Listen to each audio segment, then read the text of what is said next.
A short time ago, the U.S. military carried out massive precision strikes on the 3 key nuclear facilities in the Iranian regime, Fordow, Natanz, and Esfahan.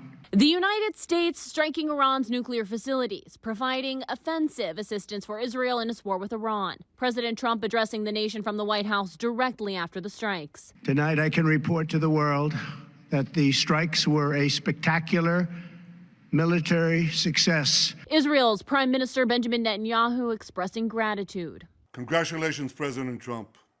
Your bold decision to target Iran's nuclear facilities with the awesome and righteous might of the United States will change history. The U.S. alone had the 30,000-pound bunker buster needed to destroy Iran's nuclear sites buried deep underground. President Trump didn't mention whether that was used in this attack, but did say that B-2 stealth bombers, which are capable of carrying bunker busters, were involved. This cannot continue. There will be either peace or there will be tragedy for Iran far greater than we have witnessed over the last 8 days. But if peace does not come quickly, we will go after those other targets with precision, speed, and skill. On Friday, Iran's foreign minister warning the U.S. getting involved would be very dangerous for everybody. Now, all eyes are on Iran and how they will respond. I'm Kayla Gaskins reporting. As the world waits on Iran to retaliate for Saturday's bombing, 7 News is talking to some experts about what could be ahead. Reporter Kelly Lynn with us live outside of the White House this morning. And Kelly, you got some insight from a national security correspondent about what the U.S. could possibly be bracing for now. Yeah, I had a wonderful discussion about this with J.J. Green, who is that national security correspondent at WTOP. Now, what he tells me is that he considers Saturday's military operation as being based on 3 key elements. That would be deception, distraction, and destruction. Green says that the U.S. should expect Iran's response to be formidable. This is going to be massive. They're going to likely respond with sabotage, asymmetric warfare, and then there's the possibility of bloodshed. And the reason for that is because Iran, and it's well known that they do have this capability, they have people that are known as sleepers all over Europe and, in Latin America and possibly even here in the U.S. And their objective, their job, their mission is to do nothing but wait for the time to be called up to respond to what they consider an existential crisis, at least the regime. It's not clear that they will use that tactic, but it's very, very certain they have it. And it's something that Americans and Europeans definitely, and U.S. assets and personnel all over the world need to be aware of. And that asymmetric warfare would likely have Iran looking to exploit U.S. vulnerabilities. Green tells me that Iran is an expert at assassination and sabotage. Live in the district, Kelly Lynn, 7 News. President Trump preparing to meet with his national security team this afternoon after a successful, highly choreographed precision strike to destroy Iran's nuclear program that he says denies the world's most dangerous regime the world's most dangerous weapons. Joining us this morning to discuss is the director of the Center for American Security at the America First Policy Institute, Jacob Olort. Welcome, Jacob. Good to have you here on the National News Desk. Thanks for having me, Jen. You also served in the CIA, as I understand it, and you were an advisor on Middle East policy in the Office of the Defense Secretary. So talk about the significance of these strikes, what this means for the U.S. moving forward after what has been decades of failed foreign policy there. Well, this is a historic event. I think it's my colleagues have compared it to the end of the Cold War in its strategic significance and its change in the course of world history. These strikes damaging 3 of Iran's major nuclear facilities there, one of them holding about 3,000 centrifuges. Of course, these come on the heels of what Israel has been doing, decapitating Iran's military leadership and research intellectual leadership of the nuclear program. So this sets back Iran's program, I think, well over a decade, if not indefinitely. And so I think it sends a message to Iran that should it not come to the table to negotiate, as the president has been insistent, more damage could follow should it not take the peaceful option. Israeli Prime Minister Benjamin Netanyahu said Israel is very close to achieving its objectives to eliminate Iran's nuclear and ballistic missile threat. What is Iran's mission? Well, Iran has stated its mission in 1979, death to America and death to Israel. And so in some ways, this is the concluding phases of the longest forever war in the Middle East that Iran has waged. But part of Iran's mission, which folks forget, is that, yes, it's establishing a certain type of destructive vision in Iran, but it's also exporting that revolution. And so you've seen that proxy network around the world, but specifically in the Middle East. And so that is kind of where it's looking now to see how it can activate its networks such as it has today. Will this get rid of that ideology? You mentioned, in the early 80s after the Iranian Revolution there in 1979, that we heard death to Americans and death to Israel begin to proliferate through Iran and its terrorist proxies. What would it take to get rid of that? Well, I think this shows Iran to be a paper tiger, much as Israel's operations over the last 2 years have done. Iran is now desperate. I think it has few options. It would like to escalate. I think it needs to because it's all about bravado and the show of dignity. So it'll try something face-saving. But right now it's looking to Russia. You saw the foreign minister is now in Moscow trying to figure out where his patron is going to direct him to go. Russia wants to stay out of it, is what it seems. And so I think the options for this regime are fast winnowing. So do you think Russia and China will both stay on the sidelines? Well, I think both of them are taking the message pretty clearly from the president. I mean, Russia depends on Iranian missiles and drones for its invasion of Ukraine.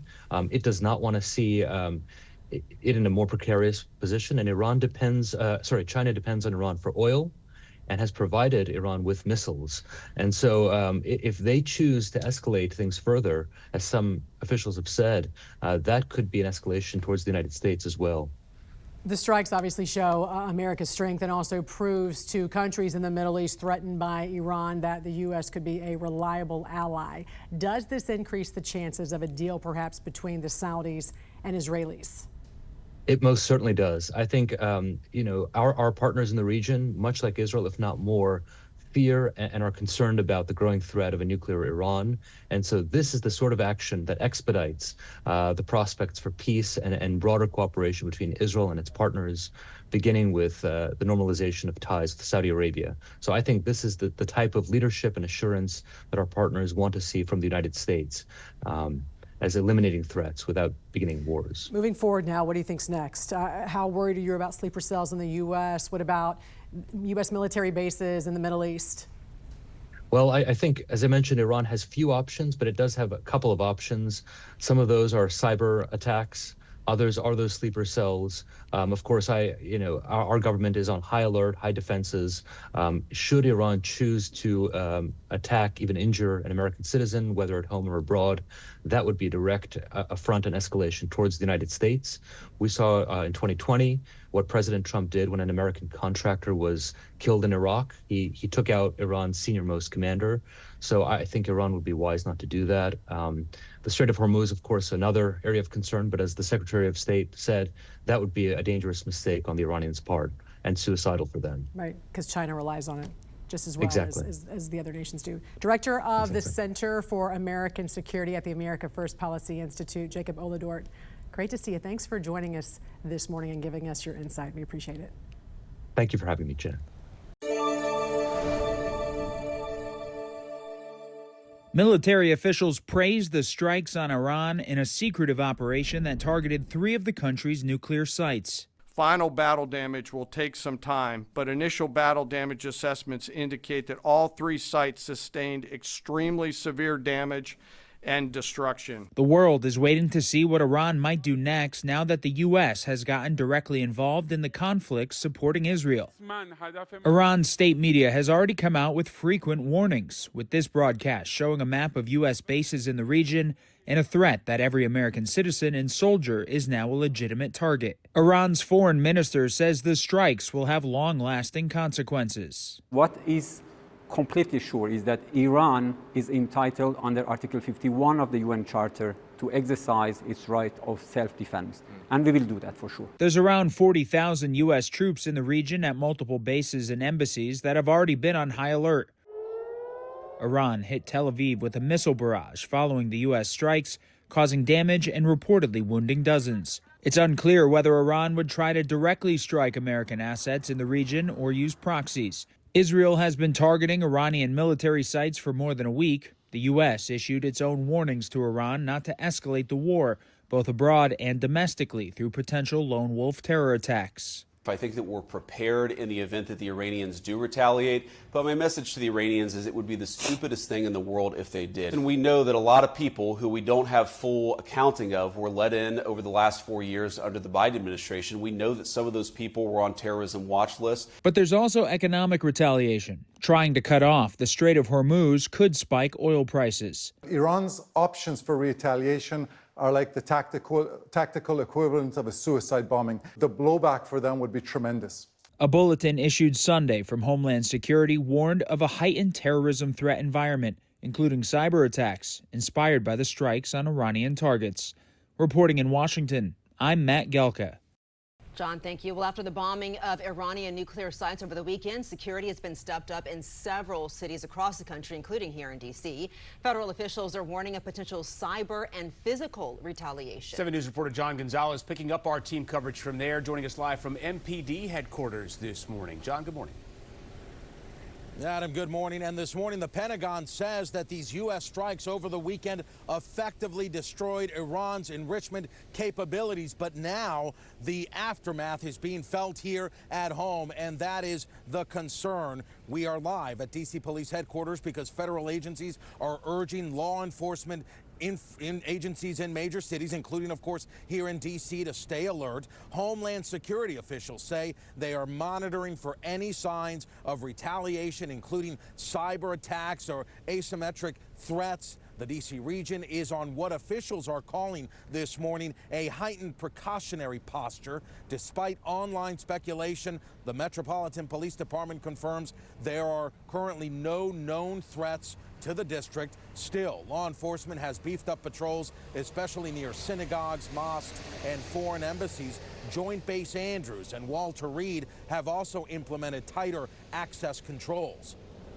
I have a feeling this has been planned for months. And I can tell you that the intelligence on the ground, at least in the United States, in the DC area, has already begun searching social media accounts, looking at online sites, checking for any radicals that could be, running around. So I have a feeling that they've already gotten quite a head start on the intelligence. Federal intelligence assessments continue to evolve, and the city is adapting in real time. For now, officials here in the district are asking the public to remain vigilant and report any suspicious activity. Reporting live outside of MPD headquarters, John Gonzalez, 7 News.